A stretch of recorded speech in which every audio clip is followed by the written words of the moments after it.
nada, cara.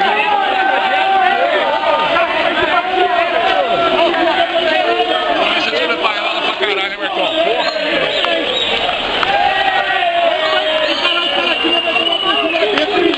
Nossa cabeça outra vez, mas na hora que eu pus a cabecinha, pra fora, eu tava assim de novo, não, pelo amor de Deus. O Goiânia não acredita que eu sou bonzinho. Não tem gelado. O cara vai e volta. Vai e volta.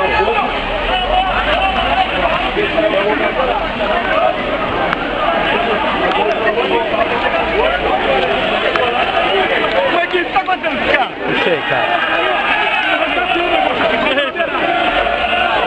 Eu não vou subir não, vou sair daqui.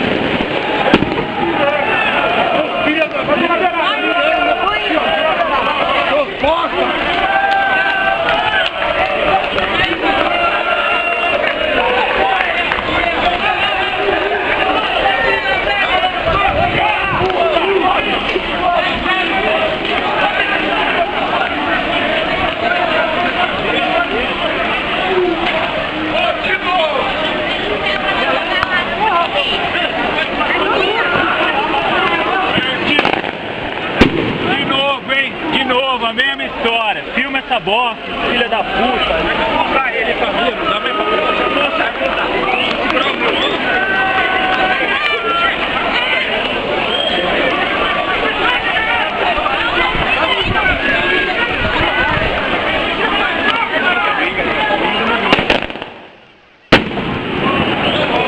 tem que apanhar, velho, juro pra você, cara, eu sou um cara totalmente contra a violência, mas o que os caras estão fazendo, cara, é palhaçada, velho.